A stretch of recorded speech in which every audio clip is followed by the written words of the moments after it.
Hello and welcome. This is session 24 of my Pillars of Eternity Lorethrough. Last session we started to explore Ondra's gift, and I kind of just stopped randomly when I walked into this person's house because I realized that the recording had gone on for a little bit over an hour. I don't think the video itself will be over an hour, but yeah, so we just kind of stopped in a weird point. Yeah, so last time we freed Wyna with the help of, I always forget his name. I want to say it was Dalton, maybe. Her adventuring partner from decades ago had been having dreams that she was still alive, and in fact, she was trapped in an amulet that we encouraged him to smash to set her free. We also learned that Gathbin was amassing an army to try and take Cadnua for himself. And finally, we went to the Salty Mast, which is what we're doing right now. We are trying to help out the owner of Salty Mast because there's been a bunch of thugs that have just been like beating up both the people that work at Salty Mast and the patrons at Salty Mast. And if you're unaware, Salty Mast is a kind of brothel. So that's who they're beating up. And then we got into a fight with some thugs in the street, and we got a key to enter one of the houses in here. So I decided to check out the houses, which is why we're in here now. We didn't need a key, so I don't think this is the right house, but we're still going to talk to this woman that's in here. All right? Are you here about my boy? Ada. The woman looks like she hasn't slept in days. Her hair is a rat's nest of tangles, and her eyes are lined with shadows. She casts an anxious glance at the door. Her eyes widen, somewhere between hope and apprehension. Are you here about Darren?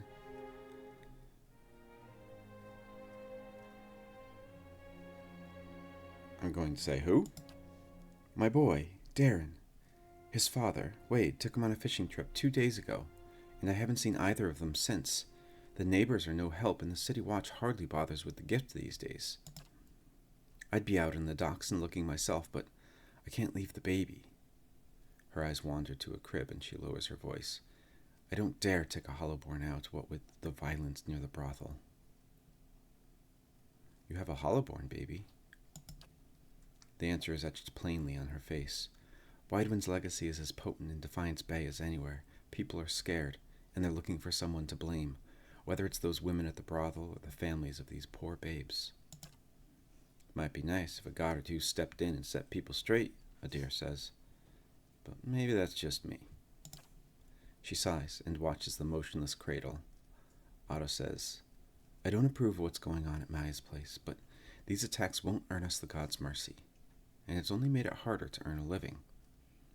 Tell me more about their disappearance. What do you want to know? Tell me about Darren. The ghost of a smile flickers across her lips. He's a brave lad, if a little too bold for his own good, but he's always been a dutiful son and a gentle brother. He's got dark hair, quick eyes, and a ready smile. When you find him, you'll recognize him in a heartbeat, I'm sure of it. Tell me about Wade. She scowls and brushes a greasy strand of hair from her face. Sometimes I don't know whether to rejoice or rue that he comes home as often as he does. He spends most of his time and all our money drinking at the brothel. Has ever since... Her gaze returns to the silent cradle. So since they had a hollowborn child, he's been spending all his time with prostitutes rather than his wife and kid. Where did you see them last? Wade was taking Darren fishing at the docks. That was 2 days ago. I have no more questions. I'm sorry. Ada closes her tired eyes, likely for the first time in 2 days. I don't know how to thank you. I don't have much to spare these days, but Ondra bless you for anything you can do. We haven't explored the actual, waters of Ondra's gift yet, and I remembered seeing a soul that was kind of floating in the water there, so I'm guessing that is connected. Let's see if I can zoom in here. That's as close as I can get. I feel like there is... Oh, yeah.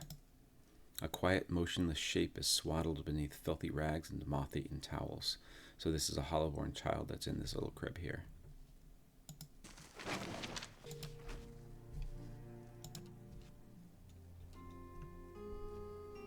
All right, then. A pale green fuzz has colonized one of the loaves.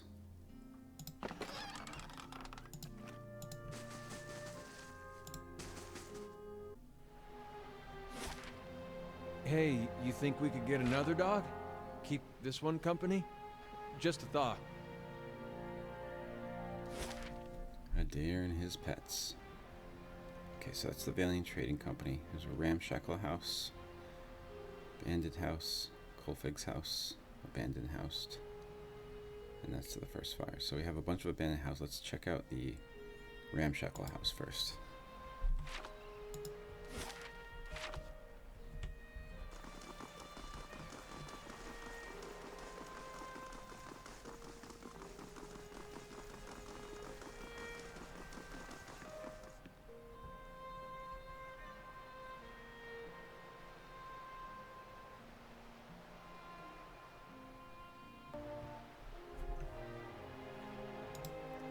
With its crooked and missing shingles, the roof resembles a prizefighter's gap-toothed smile. Alright, so this is the house that gets unlocked with the rusty bronze key, so probably gonna get ready for a fight in this house.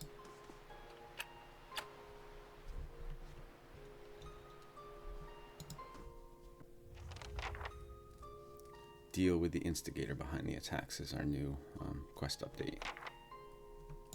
Well met, friend. Aphra wears a defiant expression in a sturdy yet battered suit of armor. She seems to bear each scratch and ding with pride. You don't look like one of the knights. Can I help you with something? Who are you? I'm Aphra, a lieutenant with the Dozens. She taps her dented breastplate. We're the last fighting force to Defiance Bay that remembers what it means to be Dear Wooden, and unfortunately, I'm the only one who seems to care about the way Maya's squeezing the locals. I'm here about the trouble at the Salty Mast. So she says she's a lieutenant of the Dozens. I don't know if she's telling the truth or not, but she said you don't look like one of the knights, meaning you don't look like one of the knights of the Crucible. So she might be telling the truth. And because these people seem to think that they are doing something to help the Hollowborn curse, they're blaming the prostitutes at the Salty Mast, and probably any prostitute anywhere, for what's happening with the Hollowborn. So maybe what she's saying here, what she's doing here, she feels is righteous, which means that possibly the Dozens are behind it. Okay, so I'm here about the trouble of the Salty Mast. Ordinary Kith are angry, as they should be, with that crooked Almawa toadying up to the nobles. She sneers. She's using the tragedy of Weidman's legacy to line her pockets. She's no better than the Adiran overlords we drove out 200 years ago. Okay, so not that they're blaming prostitutes for what's happening with the Hollowborn, but they are using the tragedy and profiting from it. People around here know you to be an honest broker. Maya's made it so only the rich can afford her establishment, yet she sits in the poorest district of Defiance Bay. How is that fair? We've taken matters into our own hands, but she's the real criminal here. Why don't you tell her to back down?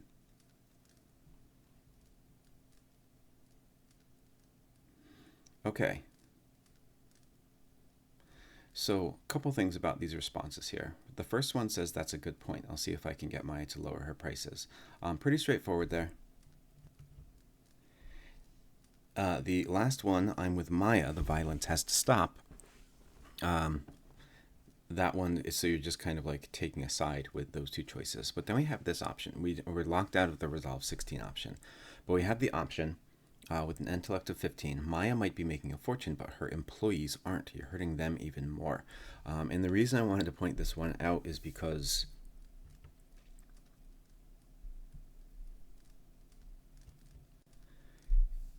it is very reminiscent of some of the responses I see to many video game companies' allegations of abuse and crunch and those kinds of things. There are people who, I don't know if it's defending the company or whatever, but there are people who say that calling out this behavior is hurting the employees that work there. And the fact is that they're already being hurt, and calling them out is the attempt is to try and make things better for them. Oftentimes I know that bosses lash out and they do end up just hurting people worse, but that is on the boss, not on the people who called out the bad behavior. And here, it seems like we're saying that. Like we're saying, yeah, maybe Maya's making a lot of money, but if you start doing what you're doing and trying to get her to lower her prices, then you're also hurting her employees, which is a little bit misguided. However, because Maya is also attacking, or Maya, I don't know how to pronounce her name, is also attacking the patrons and the workers at the Salty Mast, she is literally hurting them. And the analogy from before, it would be like, instead of writing an article about abusive situations in video game companies, you gathered an army and went to the offices and beat up the people that worked there because of what was happening. So I think this is actually accurate, but I did want to kind of justify why I was saying this here. So Maya might be making a fortune, but her employees aren't. You're hurting them even more. I hadn't thought of it that way. Her dull pauldrons sag. Then I guess there's no point to this, is there? She looks at the thugs standing around her and she finally nods. Tell Maya we'll leave her people alone. Okay. So I didn't end up having to fight them. We could resolve this one peacefully.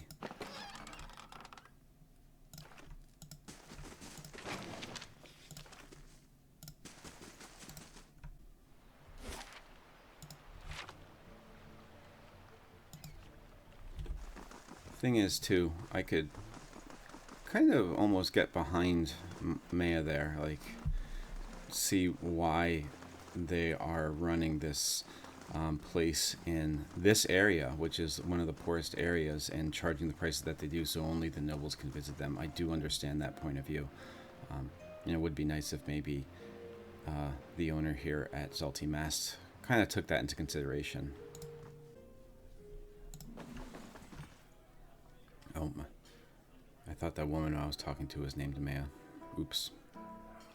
Hail, traveler. Always good to have a few more warm bodies in here. Any progress with those thugs? I talked to the ringleader. She's agreed to leave you alone. Maya's brows rise. Well, that's a welcome surprise, and one worth celebrating. Take some coppers and enjoy yourself. And if you choose to have your fun here, enjoy a special discount. So we got some experience in copper. Aloth says, you go ahead. Really, I'll just wait by the bar with a glass of something that kills disease. A very forward-thinking thought from Aloth there.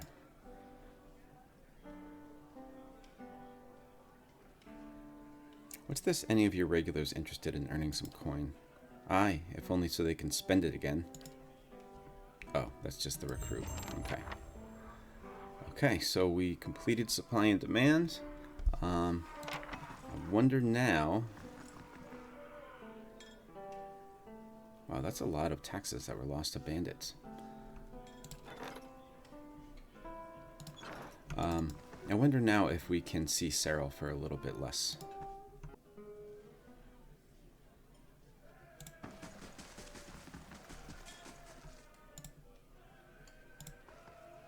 I guess I have to go. Maybe to Maya or Maya. Good day, stranger.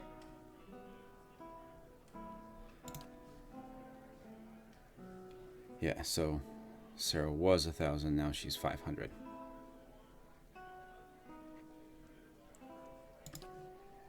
You'll find your quarters upstairs. She says lays a large hand on your shoulder. Don't mind the burly fellows at her door. They're just there to make sure everyone has a good time. Those are those guards that were there. Okay, so now we have permission to go see Cyril.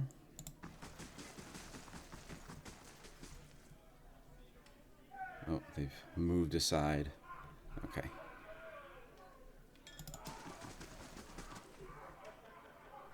Gods keep you. Cyril. Powder almost hides the circles under her eyes, and rouge dusts her two prominent cheekbones. Despite it all, Cyril is beautiful. She favors you with a smile she must have practiced and perfected. Hello, stranger. Let me make you more comfortable.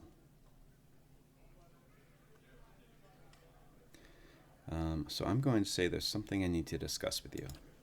She runs a smooth finger along your neck and under your chin. Just tell me what you like. It's extra if you want to bring someone else in, though. Your friend Thirstwind sent me. He needs that medallion. So do I. Cyril raises her chin. I offered him half his money, and he refused it. She crosses her arms and paces in a slow circle around you. I'm sure he told you all about his broken clan. Did he also tell you that I got him where he is today? I really am sorry for him, but I'll bet you anything he lives better now than he did in Glanfath. I've worked a long time for a way out, and I'm not giving it up just because Thirstwind suddenly got nostalgic. It seemed to me like it was more than nostalgia that Thirstwind had here. He had been living a good life here, but this medallion was a way for him to connect back to his roots, and I think for Glenfathans especially, that would be very important. So I thought it was more than just nostalgia. It was actually a deep desire to connect with the person he once was.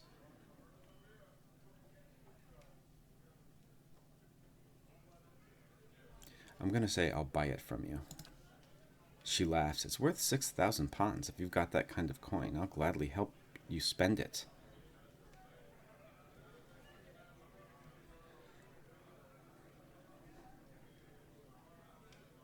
I'm going to say Ingwithan relics are worth a lot less secondhand. You'll get no more than 4,000 for this.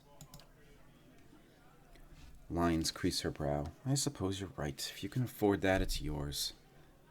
I'm going to give her 4,000 copper pounds for this. She cradles the bag of coppers. I could be in a cottage in Brackenbury tomorrow. She looks hopefully at the medallion in your hand. I'm not going to tell you your business, but if you do mean to give that to Thirstwind, it would mean a lot to me too. I hope he finds everything he's looking for back home. She pulls a moonstone ring off her finger. Please, take this. It's always given me an edge with people around here, but I'm done with that part of my life. Oh, so she's planning on leaving. Okay.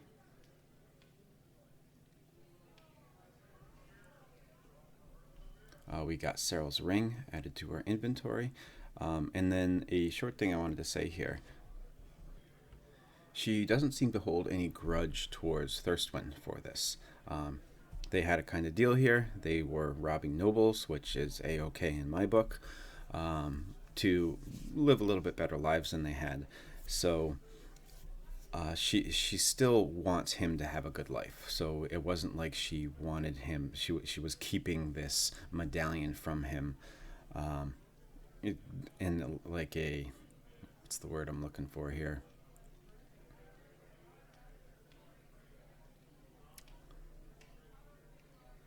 She wasn't keeping the medallion for nefarious purposes.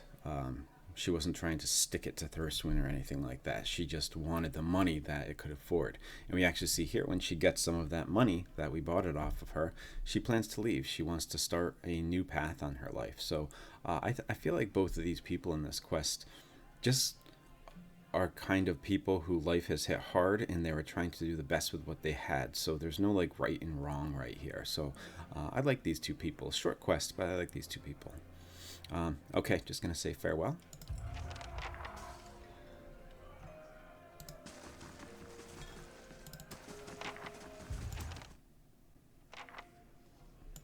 Maybe I'll explore the rest of the homes in Ondra's gift before I go back to Brackenbury.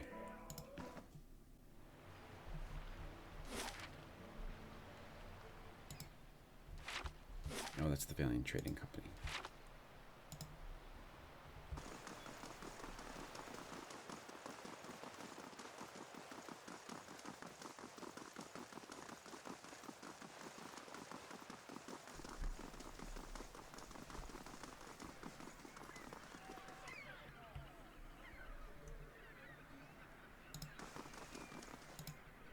The grimy windows have been papered over from the inside. Got some attics in here. A dozen tiny somethings squirm within the pot of rice. Okay, so they are Svef attics. What are you doing in here? This is our place.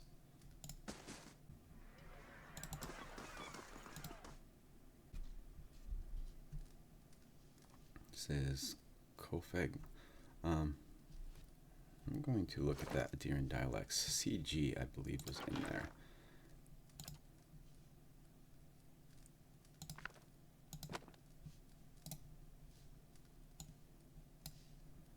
CG sounds like j, like the end of a word, like hedge. So Kolfage is this guy's name. The knob on the underside suggests that the table was fashioned from a derelict door. The slightest pressure causes it to wobble atop the barrels. This is not stealing.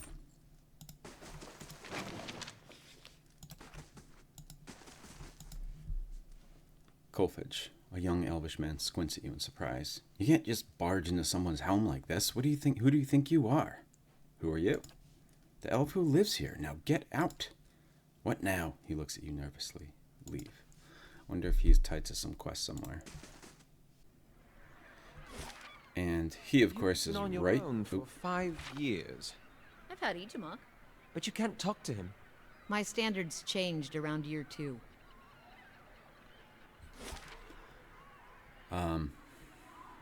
These conversations always make me lose my train of thought. I like them. I like the little interesting side conversations that people have, but I always lose my train of thought.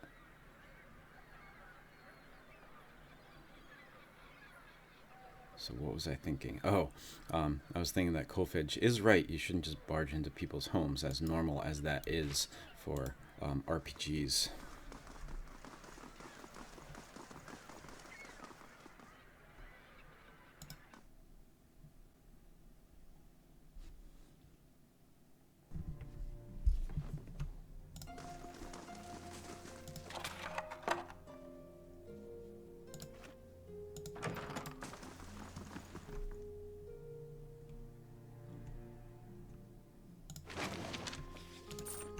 This is a completely abandoned house. Oh yeah. Hey.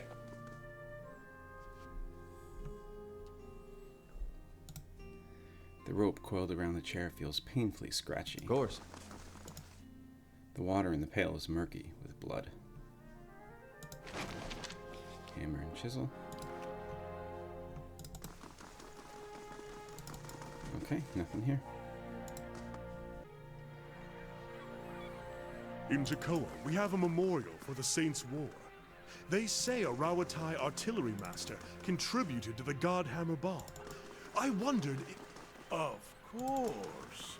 You want Rawatai to be a part of this history. Crow about how your people helped the Deerwood. Maybe your Ranganui lied, Amawa. On second thought, I'll ask Adair. Durance, always pleasant. What is this here? This house is not labeled.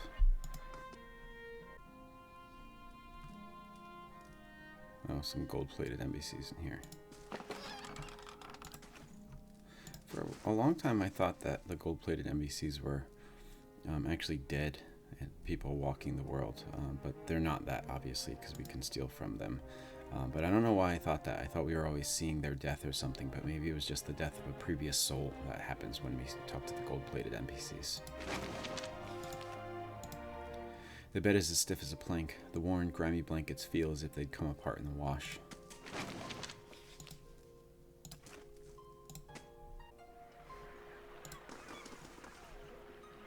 Okay, so we have some thugs over here.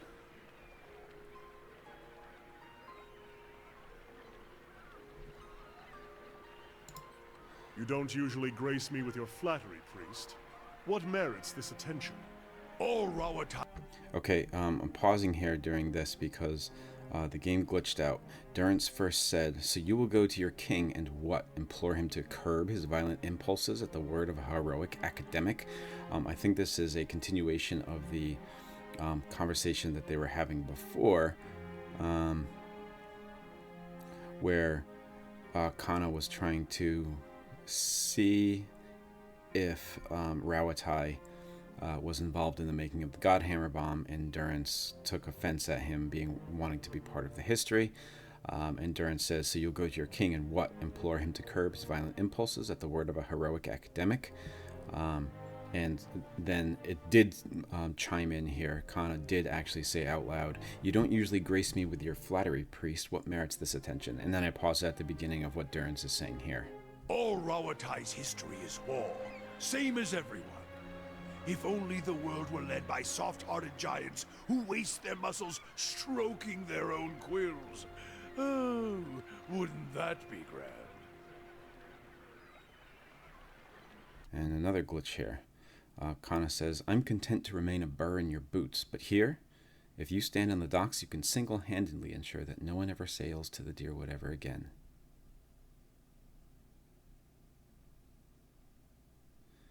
What does that mean?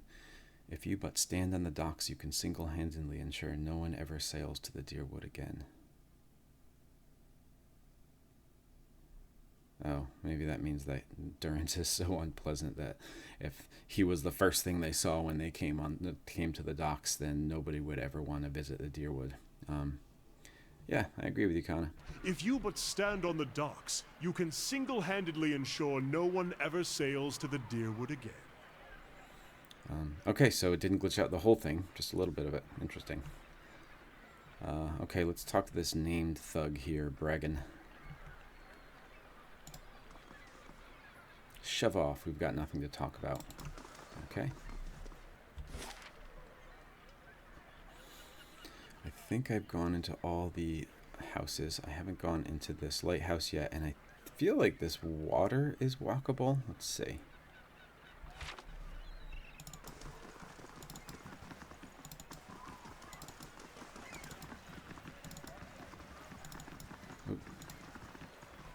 Here's Naya. Good day, stranger. As you approach, she eagerly turns to you. You interested in doing some construction work? Her clothes are simple, but nicer than most you've seen in Ondra's gift. Pays good money. Okay, so I can ask her about Darren. But first I'm going to say that I don't know much about construction. No need. At this point, I'd take anyone who can put hammer to nail. Why so desperate? Or I take it you're having trouble finding workers? That was more B. Arthur's response there. Workers who aren't superstitious cowards, anyway. She shakes her head.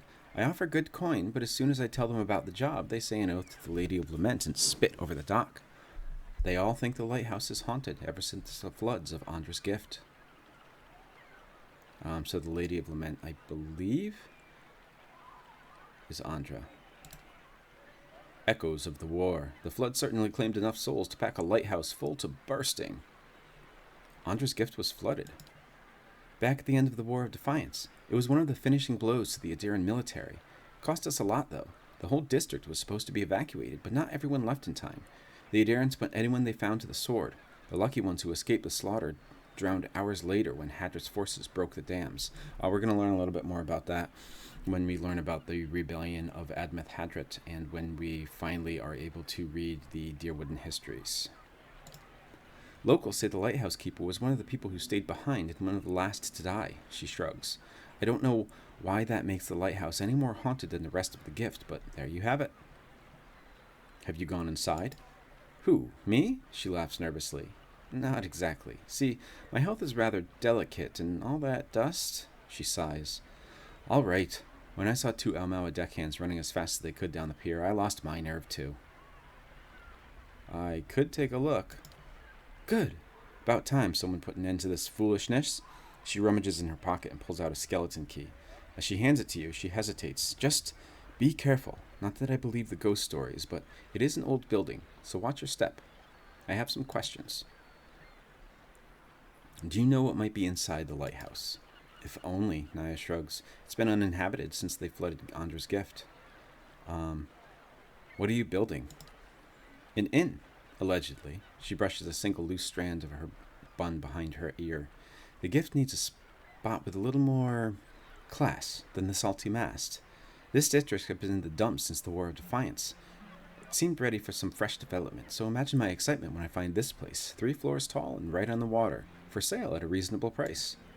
The seller suggested that there were other interested buyers, so I closed the deal before I'd taken time to really look into it. Stupid, she shakes her head. Being from New Haomar, I knew about the floods, but I didn't know about the superstitions surrounding the lighthouse, and the seller was long gone by the time I found out. At this point, it'll be a miracle from the Lady of Lament herself if I make my investment back. Tell me about the flooding of Ondra's gift. Hadrit ordered it near the end of the War of Defiance. It was one of the finishing blows to the Adiran military. The War of Defiance is where the Dyrwood gained its independence from the Adir Empire. Cost us a lot, though. The whole district was supposed to be evacuated, but not everyone left in time. The Adirans put anyone they found to the sword. The lucky ones who escaped the slaughter drowned hours later when the Hadrit's forces broke the dams. Locals say the lighthouse keeper was... Oh, I've already listened to this. You're not from Defiance Bay, are you? She laughs bitterly. What gave it away? The accent? Or the fact that I was the dupe who paid good coin for this place? I'm from New Haomar, on the northern coast. It's smaller than Defiance Bay, so I came here hoping for some fresh opportunities and maybe the chance to do a little good in this neighborhood. Have you seen someone named Darren? Naya taps her chin.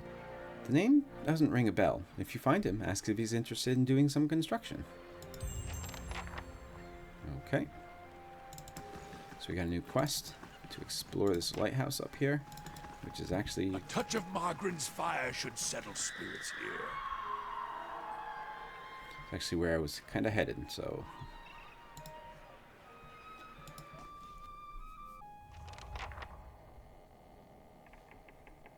Find the source of the howling noise.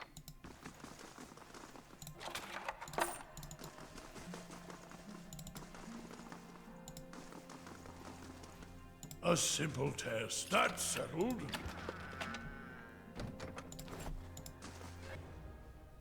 Whoa. A bunch of shades here and a specter. Have we fought specters yet? I don't think so. We'll read that after we're done. I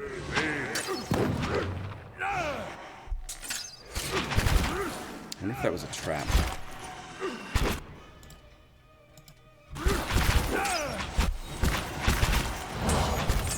You're not getting through me.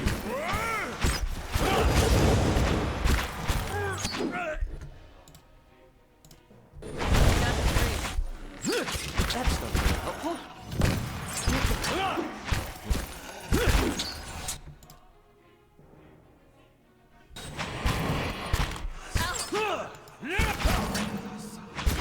Leave it to me.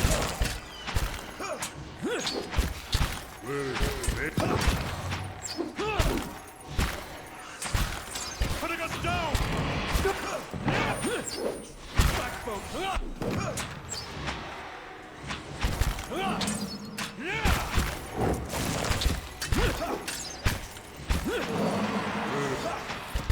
We got Tagani.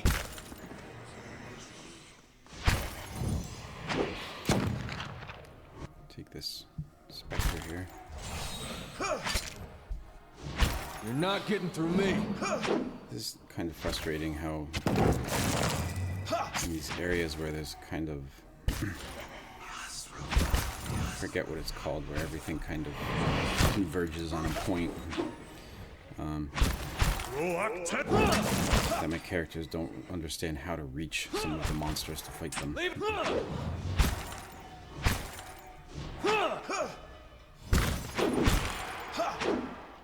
You're not getting through. I think I'll be able to do it anyway, but still, kind of annoying. Backbone's failed this. Leave it to me. A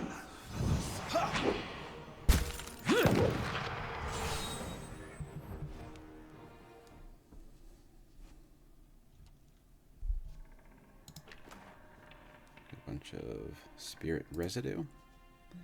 Fate ethereal wisps of soul energy made manifest.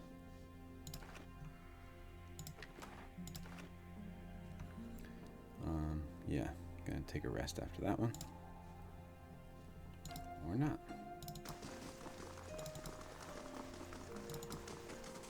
Oh, I want to scout.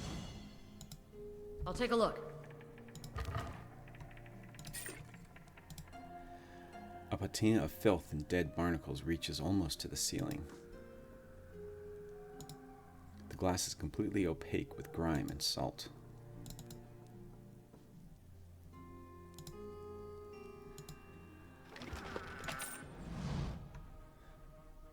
Got some rain blights.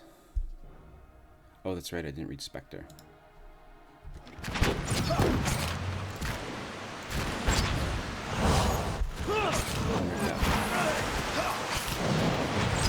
fire damage will do anything to rain blights.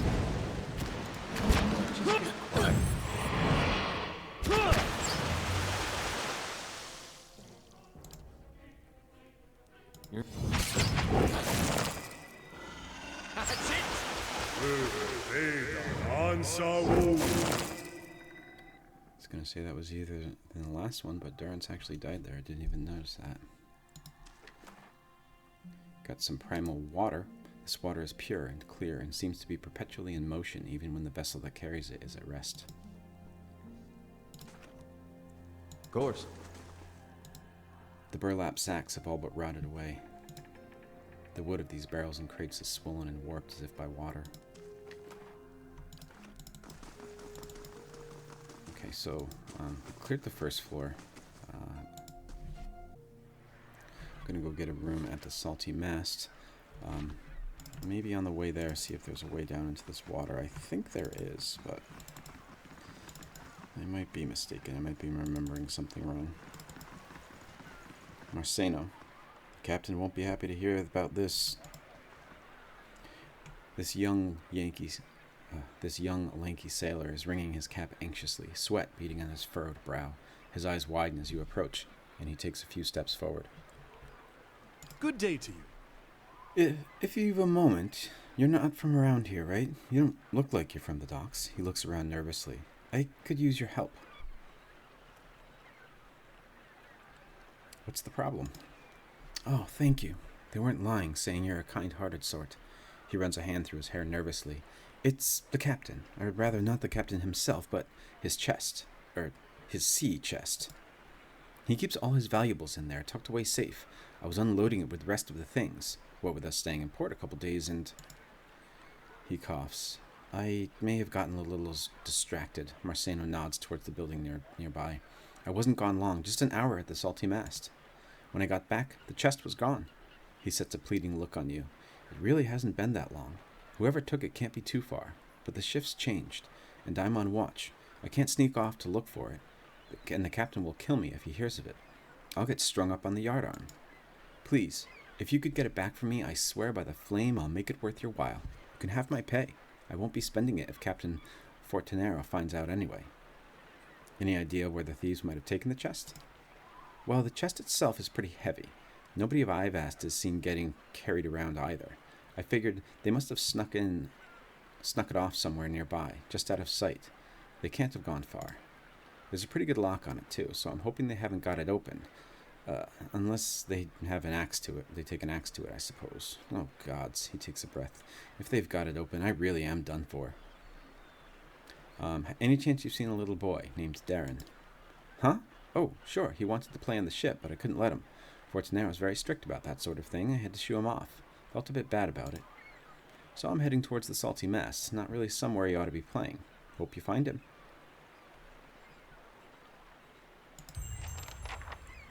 Okay, new quest to find the missing crate.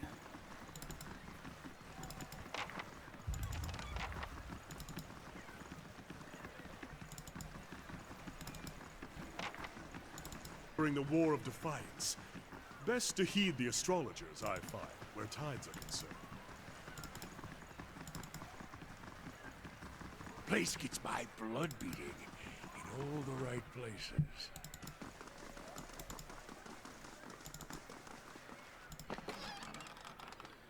Gold rot chew.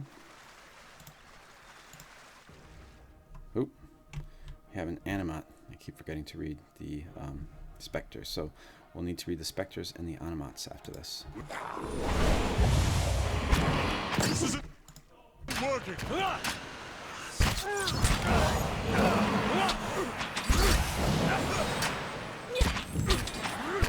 Leave it! Dead on!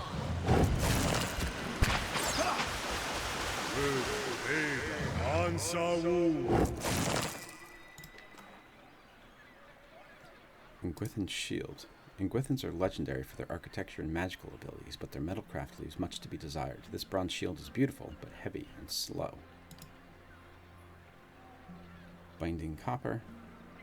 Shattered anima armor. This Ondra armor has cracked and shattered into fragments. You can barely see the original shape of the armor.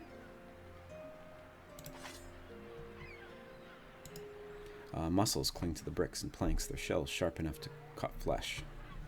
Alright, so let's check out the bestiary here. Here we have animats. Animats were initially created to serve as guardians for royal tombs. Their earliest creators bound the souls of their strongest warriors and servants to intricate sculptures made of various materials in accordance to the rank of the soul captured within. As the knowledge of the technique for this process became more widespread, powerful animancers started creating their own animats to serve as personal guardians, using whatever weapons and materials lay at hand. Animats can only be created through the use of loyal souls that hold a powerful dedication to protecting their charges. While the ritual to create them can still be performed upon unwilling subjects, a lack of resolve in a participant's soul can result in abominations which immediately attempt to destroy themselves in a violent manner, often inflicting collateral damage in the process. Even successful creations remain vulnerable to the onset of doubt, and most animat creators take great care not to allow such doubts to manifest. So this is not the first time we've heard about souls inhabiting well, I was going to say inanimate objects, though obviously these animats are animate. Like, not living objects. How about that? We saw the head of the Brackenbury Sanitarium, the headmaster, who had his soul put into a statue there so he could stay headmaster. We found out that the Crucible Knights were trying to make some kind of automatons using souls, and they called them the Forge Knights. But here we see the souls you can use are very strict. They have to be willing to enter these animats, otherwise they are likely to just kind of destroy themselves. So it makes me wonder if the Crucible Knights have thought this through with their Forge Knights, and if they are going to be successful, or if they're just going to use any old soul, hoping that that will be enough. Okay, Rain Blights. I think... Yeah, we've read about blights before, and I think this is the same for all the blights. And the last thing was the Spectre.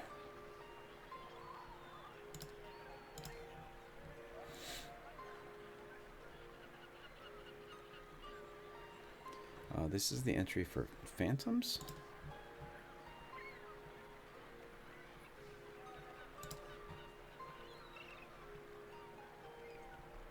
Yeah, which I have read before. So I wonder if specters are just more powerful phantoms.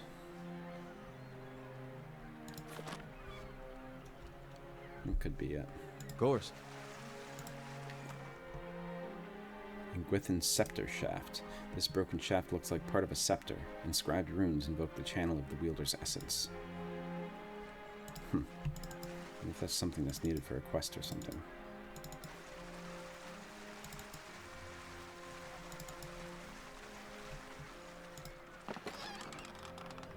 Gwithin's Scepter Base. This looks like the base of a scepter. It seems to have broken cleanly from the section above it. Okay, so I have both now. The base and the shaft.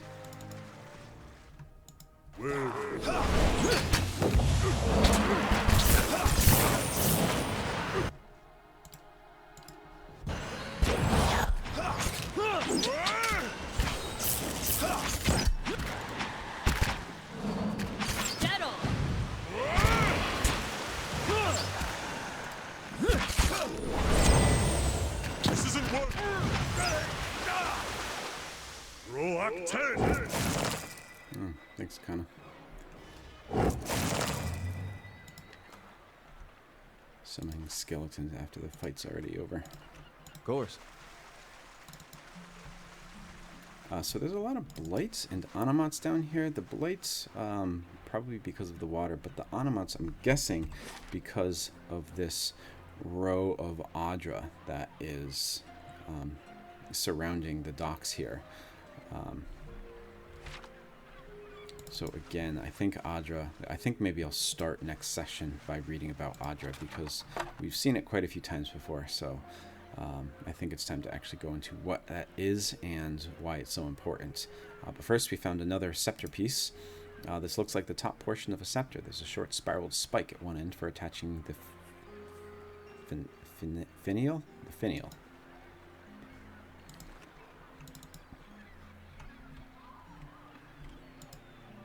Barnacles encrust the hull of this beached boat. Something, the jagged Ondra fingers most likely, has clawed deep rifts in the wood. Whoever tried to sail through them must have been desperate or inexperienced.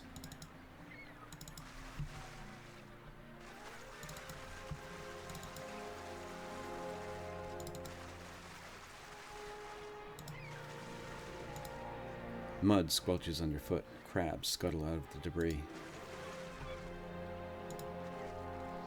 There's Darren. A young boy's corpse lies at your feet, half covered in dirt and seaweed. His hands have stiffened around a dagger. A soul lingers nearby, something confused and lost in the seaside fog. Reach toward the soul. As you reach for the soul, it lashes out. Glowing mist strikes the air around you. The soul can't touch you, but you feel it burn with a feeble, uncontrolled rage. It's okay. I'm here to help you. The soul flickers. It ripples towards you, timidly at first, as it swirls around you. You experience wonder, fear, and the joy of running between the ships at noon. With a jolt, it pulls you into the streets around the Salty Mast. Women with painted faces weave between men stumbling in and out of the lamplight. Father's gone in for a drink, just like always. He said he'd only be a few minutes, but it's been hours. The man guarding the door only laughed when you tried to explain this. So Ada, Darren's mother, was worried about what had happened to them. The father, Wade, I think, said that he was taking Darren fishing, but obviously he just kind of left him alone to wander around these docks here around the Salty Mast while he went in there for hours, so you can guess what he was doing in there. There's always a back door. In an alley, two men have cornered a woman. Her cheeks are streaked with tears. She's backed against the wall and looking away. They're inching closer. You step forward. The men barely acknowledge you, but the woman looks at you, a plea in her eyes. You've seen that look in abused strays. If you're in your hollow-born sister, that time father took her from her splintering cradle and to the filled wash basin. You were brave that day. Seemed like he stopped his father from killing the hollow-born baby. A knife is in the thug's belt. It's in your hands, and now it's in his thigh. You're small and fast, but not fast enough. Fingers bite into your arm, and a muddy boot sails toward your face. Then, everything is muffled by cold, brackish water. The soul retreats from you. It pulses with a question. So this kid, Darren, was apparently trying to help the woman who was being mugged or robbed or worse, and fought back, but got captured and then got thrown into the water here.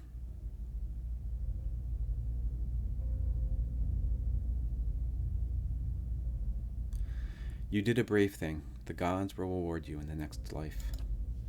Darren's soul absorbs this thought and ebbs in the ocean mists around the dock.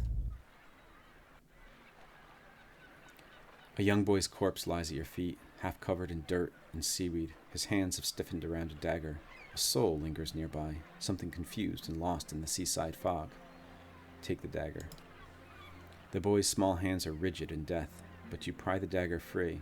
It looks too large and too expensive to have belonged to him. The letter B is carved in the pommel. I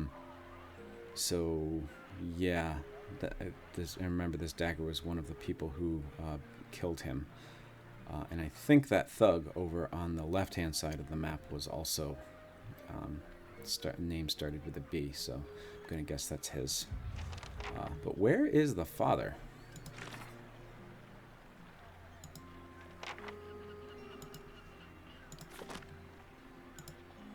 Mud squelches underfoot. Crabs scuttle out of the debris. So let's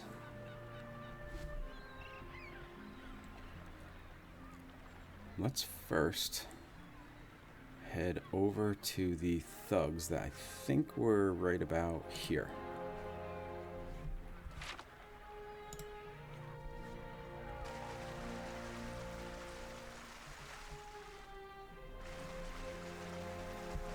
Confront this guy whose name begins with B. Then look for Wade in the Salty Mast. Who knows if he's still there or not. I just noticed this person here. Immortal. Good day to you. An old man paces the dock and looks out over the water. He's fussing over something large and round, which he constantly shifts from one hand to the other. You're not certain whether his wide-eyed, gape-mouthed expression marks surprise or fear. It seems he isn't either. You Don't look like a guard. He examines you and your equipment more closely. Say, you wouldn't be interested in making some coppers, would you? He shows you the object in his hand. It's a large, round opal with runes carved into it. It glistens with his sweat. See that ship went down over there? Been looking for someone to help me recover some missing cargo.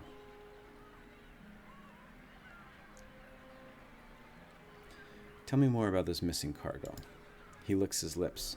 We started in cold morning. We're making our way down the river, loading and unloading as we went. Business as usual. What exactly happened? He massages the opal in a clammy palm. When we reached Ina's Rest, we may have agreed to take on a few crates from some place called Cleabon Rilag. A couple of the lads snuck a peek at the cargo, saw suits of armor, and a broken scepter. So that explains the scepter that we've been finding pieces of, and the animats that are down there. He shrugs. Don't know why anyone would want a broken anything, but these animators will buy dirty stockings if you say they came from the ruins. So Cleabon Rilag is the name of an Ingwithan ruin. He closes his hand around the opal in the white-knuckled grip. We were almost to Defiance Bay when the screaming started. I've seen my share of barroom brawls, but this sounded different. I was topside with the captain, but he and his first mate went below decks to see what the commotion was about. When they didn't come back, I looked into the hold. He shudders. I saw one of those suits of armor walking around all by itself. It was covered in blood. When it saw me, it started running for the hatch, so I closed it. He squeezes his eyes shut. So how did this ship get here? He rolls the stone between his hands. I'm just a deckhand, but I was the only one left. I piloted the ship as best I could, but I hit rocks as we were passing Brackenbury. I barely made it to Ondra's gifts before I had to jump overboard and swim for the docks. I'd given up on the cargo, not to mention the payday, when one of the lads pulled this out of his nets. He shows you the opal again. So we saw the ship down there that said that it had deep gouges in the wood, and it said that either somebody who was inexperienced or someone that was in a rush was trying to sail through the Ondra pillars that are laying there, and it seems like it was both of those things, actually. It's part of that scepter. From what I recall, there were 3 other pieces. I'd bet you anything they're somewhere in the shallows, too. If anyone could find them, there'd be profit to follow. I've already found the missing pieces. His bristled eyebrows rise to a peak. You mean you got past those armored monsters? I don't know how. He shakes his head. Listen, if you're willing, I'll give you this last piece. He holds up the opal, and the name of someone who will buy it all. All I want is 200 pounds for getting the cargo here.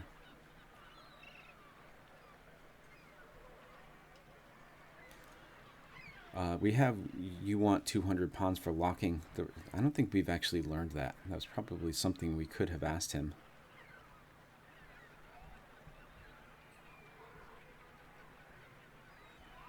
Oh, no. He said that he closed the hatch. Yeah. You want 200 pounds for locking the rest of the crew in the hold and sinking the ship? Look, He rubs the back of his sunburned neck. How about 100? I'm just trying to get by until the next job. Fair enough. I give him 100 copper pounds. He accepts your money and gives you the opal. It's still warm from his hands. You'll want to go to Brackenbury's sanitarium and find Nons. She'll know more about this artifact, and I know for a fact she's bought them from our crew before. The model gazes out over the water. Anything else you need? Have you seen anyone come this way carrying a large chest? Come to think of it, I did. He points to the east. It went that way. Couldn't have got too far. A model doesn't sound like a Deerwood name. That's because it isn't. I'm from the Middle Plains, a broad savanna north of the Deerwood. Not so different from the ocean, in a way. There are several places where you can stand and turn a full circle and see nothing but the winds making waves in the grass. He watches the surf lapping against the wrecked boat. But at moments like this, I wonder what business a plainsman like me had taking to the water. Ooh, sorry about that. So he's from the Middle Plains. How's business? He spits into the water. I'll be glad to sail with captains who are more careful about their cargo from now on. I don't give a worm's wings about the Duke's trafficking laws, but I'm too old to fight ancient horrors. He takes a deep breath of salty air. I just want to enjoy my twilight years doing an honest day's work. Farewell. Okay, so we have a couple things that I want to read before we finish up for this session. One, we got a ring Cyril's ring. This moonstone ring features a large bright jewel. The gem's silver glow lends the wearer an air of charisma and determination. This once belonged to Cyril, the most sought-after courtesan in Defiance Bay. Gives you +2 resolve. Does Bjarter?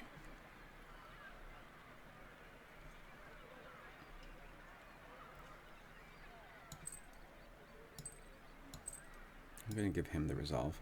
Oh, and he has a belt slot free too.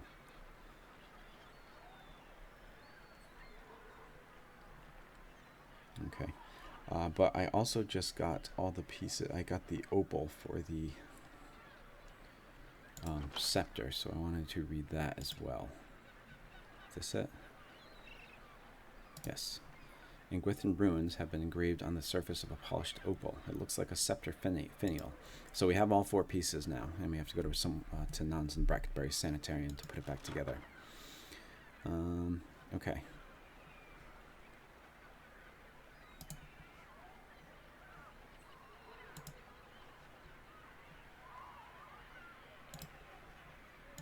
I'm going to give this to Durance.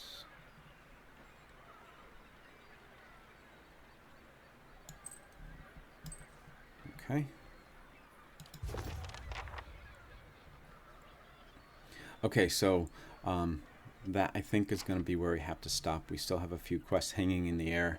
I want to go see that thug over on the west part of the map to take revenge out for Darren. Probably killed Darren.